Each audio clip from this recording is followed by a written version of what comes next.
श्री कृष्ण कहते हैं कि ये आँखें हमेशा सामने ही देखती हैं, इनके लिए अपनी तरफ देखना नामुमकिन है। इसलिए जब अंदर की यात्रा की बात होती है तो सबसे पहले ध्यान के लिए बोलते हैं, फिर खुली मन की आँख। हमें जीवन में संतुलन की ज़रूरत होती है, ना तो अकेलापन ना ही हमेशा भीड़।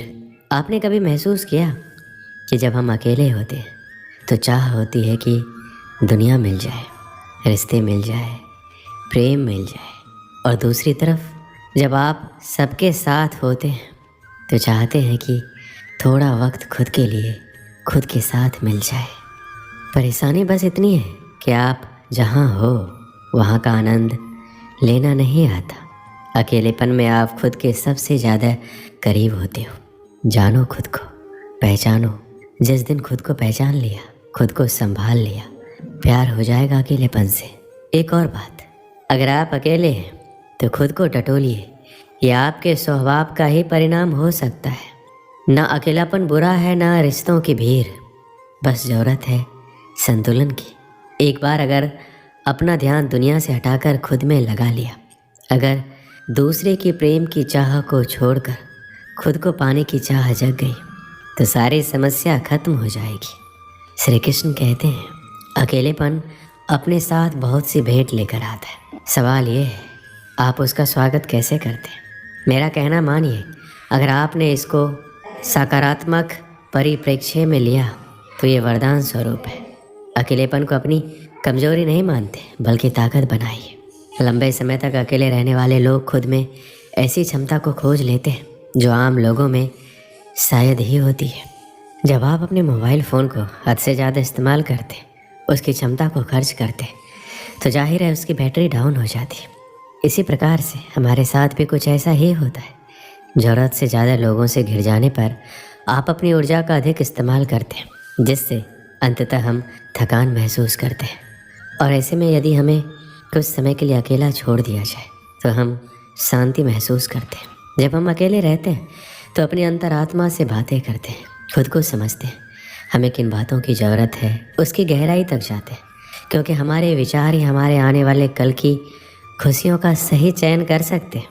यही तो हमें अकेले रहने का एक फ़ायदा दिखाई देता है। हज़ारों की भीड़ में जब हम खुद को भूल जाते हैं तो अकेले रहने पर खुद के पास होने का एहसास करते हैं। हम अपनी भावनाओं के करीब जाते हैं। हमें क्या चिंता सताती है, किन बातों से हम चिढ़ जाते हैं और कैसे अपनी आदतों पर काबू पा सकते हैं। ये सब सोच पाना तभी संभव है जब हम अकेले रहें।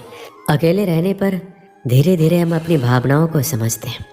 लेकिन भावनाओं के अलावा सच में अकेले रहने के और भी कई फ़ायदे। पेंटिंग, स्केचिंग, डांस करना, गीत गुनगुनाना, फिल्में देखना, किताबें पढ़ना या फिर कोई भी मनपसंद काम करना जो शायद हम किसी ज़माने में किया करते थे, या आप तभी कर सकते हैं जब खुद के लिए समय निकालेंगे। इससे न केवल आपको खुशी मिलेगी बल्कि एक सुकून भी मिलेगा।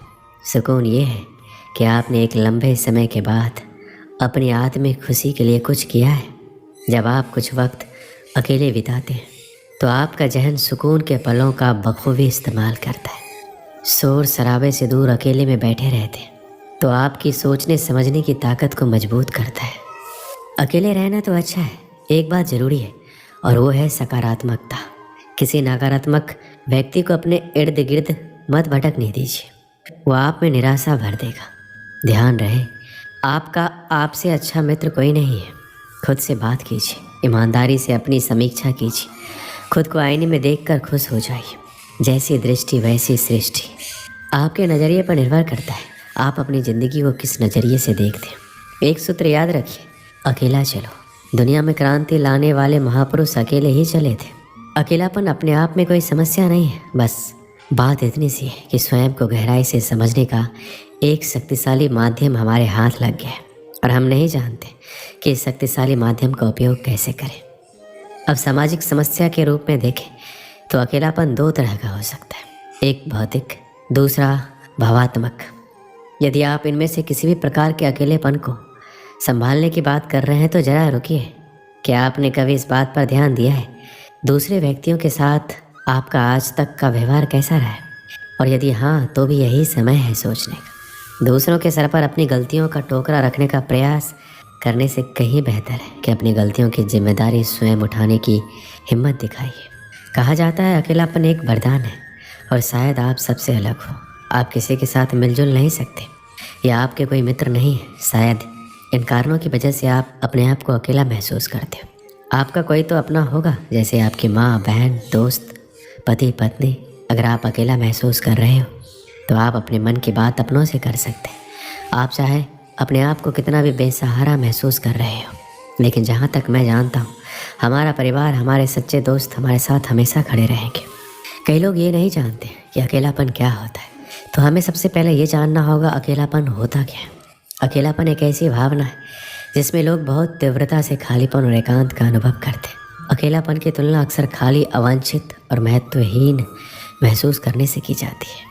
अकेलापन का सबसे बड़ा कारण है मन पर काबू ना होना। कई बार आप मन के माध्यम से ऐसी अकथनीय भावनाओं में बह जाते हैं जिनमें आप अकेलेपन और मुश्किलों को अनुभव करते हैं। अकेलेपन को दूर करने का सबसे अच्छा तरीका है अपने आप से प्यार करना। आपको स्वयं से ज़्यादा शायद कोई नहीं जानता होगा, इसलिए अपनी अच्छी या बुरी चीज़ों को समझें। ज़रूरत पड़ने पर उसमें बदलाव भी करें। आपकी ज़िंदगी और ये पल बहुत अनमोल है, इनको ऐसे मत खोइए। एक समय की बात है, एक छोटे से गांव में एक लड़का रहता था। वह बहुत सपने देखता था, अपने लक्ष्यों की प्राप्ति के लिए प्रयास करने का निरंतर जुनून रखता था, परंतु उसके पास कोई साथी नहीं था, ना कोई गाइड करने वाला। उसके परिवार में भी उसके सपनों को समझने वाला कोई नहीं था, इसलिए उसे लगता था कि वह अकेलेपन की जंजीरों में बंद है और उसके सपने अधूरे रहेंगे। फिर भी उसने निरंतर मेहनत की और अपनी आत्मविश्वास की आवाज़ को बुलंद किया। अपनी इच्छा शक्ति और संघर्ष ने उसे सही दिशा में आगे बढ़ाने की शक्ति दी। एक दिन उसे अपने गांव के बाहर एक पुस्तकालय का पता चला। वह आश्चर्यचकित हुआ क्योंकि उसे पहले कभी ऐसी जगह नज़र नहीं आई थी। धीरे धीरे उसने उस पुस्तकालय के दरवाजे पर कदम रखा। वहाँ जाकर उसने देखा कि लोग पुस्तकों के बीच खोए रहते हैं। वहाँ की शांति, पूर्णता और ज्ञान के वातावरण ने उसे संतुष्ट कर दिया। अपनी उत्कृष्टता को पहचानते हुए उसने निर्णय किया कि वह भी पुस्तकालय में समय बिताएगा। धीरे धीरे वह पुस्तकालय की विभिन्न किताबों को पढ़ने लगा और नई दुनिया की खोज में निकल पड़ा। कई दिन बिताने के साथ साथ उसका ज्ञान भी बढ़ता गया। वह अच्छे लेखकों और दर्शकों के साथ रिश्ता बनाने लगा। इसी के साथ उसने लिखने का भी मन बना लिया। उसने कई लेख लिखे, जिसमें उसका एक लेख प्रकाशित हुआ और उसे अवसर मिला अपने लेखकीय कौशल को दुनिया के सामने प्रदर्शित करने का। वह लड़का जिसने कभी अकेलेपन को एक रुकावट समझा था, अब एक प्रेरणादायक उदाहरण बन गया। लोग उसे मान्यता देने लगे। वह लड़का अपने लक्ष्यों की ओर अग्रसर होने में सफल हुआ। इस कहानी से हमें क्या सीख मिलती? अकेलेपन को एक सुनहरा अवसर बनाने के लिए हमें संघर्ष करना चाहिए। हमारी संयमितता, संपन्न और मेहनत हमें अपने लक्ष्यों की प्राप्ति की ओर आगे बढ़ा सकती है। इसलिए मेहनत और अकेलापन वरदान कहा जाता है। दोस्तों, इस वीडियो में बस इतना ही। मिलते हैं अगली वीडियो में। अपना ख्याल रखिएगा। जय श्री कृष्ण।